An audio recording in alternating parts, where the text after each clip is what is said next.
Someone asked, what if you don't want to sue someone you know? And that is a very, very reasonable question. It doesn't feel good, and it could definitely strain a friendship or a family relation. But the thing that you have to remember is you're not suing them. What you're doing is suing the insurance company. And you get to start off not by filing a lawsuit at all, but by making a claim just against that insurance company. I think it's best to talk to the person you know about why you're doing what you're doing, and to make clear to them that you really just want the insurance company to pay for what happened. And if this person is a real friend, if they are family to you, then in theory they ought to want you to be compensated. Why would they want State Farm or Allstate or whoever to keep the money when State Farm or Allstate is just going to raise their premiums anyway because the collision or whatever it was happened?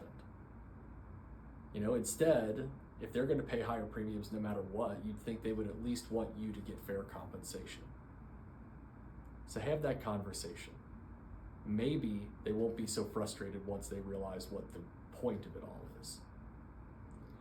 And then when you're talking to your attorney, make sure that your attorney knows that the person on the other side is someone you know.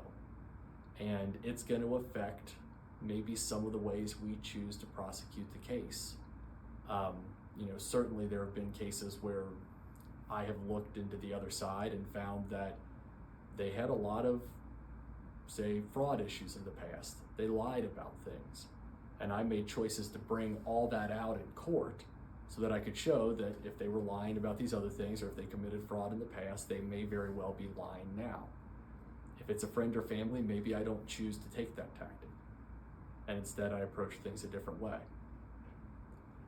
But the bottom line is, if you don't get compensated for your injuries, then the insurance company is going to keep the money, and they don't need it. You do. So make the decision to take what's rightfully yours under the law.